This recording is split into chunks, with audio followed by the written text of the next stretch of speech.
Start.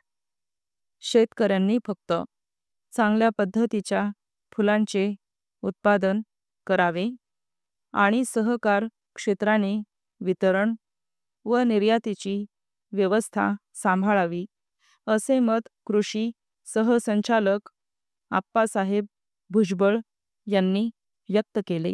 परिच्छेद महाराष्ट्र सहकारी पुष्प विकास मंडळ पुणे यांनी गेल्या सोमवारी त्यांच्या कार्यालयात आयोजित केलेल्या 1 दिवसाच्या पुष्पशेती व्यवसाय मार्गदर्शन शिबिराच्या उद्घाटन प्रसंगी ते बोलत होते. अध्यक्षस्थानी गणेश खिंड फळ संशोधन केंद्राचे प्रमुख डॉक्टर देवकर होते. परिच्छेद श्री भुजबळ पुढे म्हणाले, फुलांचे आयुष्य वाढेल अशी व्यवस्था करून स्थानिक देशांतर्गत बाजारपेठा विकसित केल्या पाहिजेत.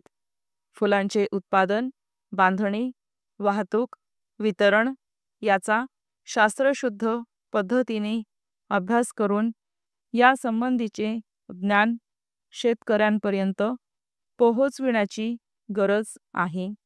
दूरदर्शन, आकाशवाणी या प्रसार माध्यमांनी शेतीच्या कार्यक्रमासाठी स्वतंत्र चॅनेल सुरू करायला हवेत.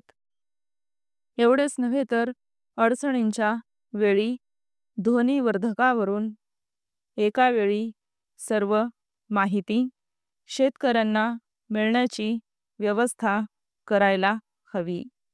फुले उत्पादक शेतकऱ्यांचे छोटे गट किंवा संघटन करून काही शेतकऱ्यांनी केवळ उत्पादनावर तर काहींनी त्या फुलांचे वितरण करण्यामध्ये लक्ष घातले पाहिजे. यांसाठी फुलोत्पादक शेतकऱ्यांच्या सहकारी तत्वावर सोसायट्या निर्माण करून तेथे फक्त उत्पादकांनाच प्रवेश दिला पाहिजे.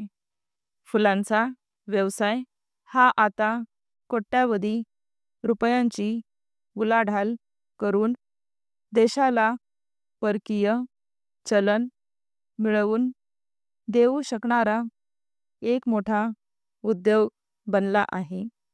आज मालाची बांधणी, वाहतूक यामध्ये आपण मागे पडतो. ते सुधारून उत्पादनोत्तर तंत्रज्ञानाची यंत्रणा सरकारच्या मदतीने उभारायला हवी.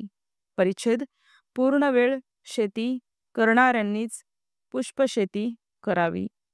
हा अर्धवेळ करायचा धंदा नाही, असे स्पष्टपणे सांगून भारतीय नर्सरी संघटनेचे अध्यक्ष श्री सुरेश पिंगळे म्हणाले की फुले निर्यातीची व्यवस्था आज बाल्यावस्थेत आहे.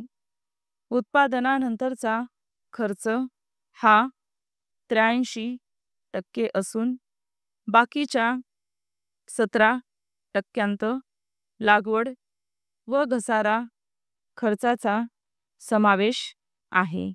स्टॉप.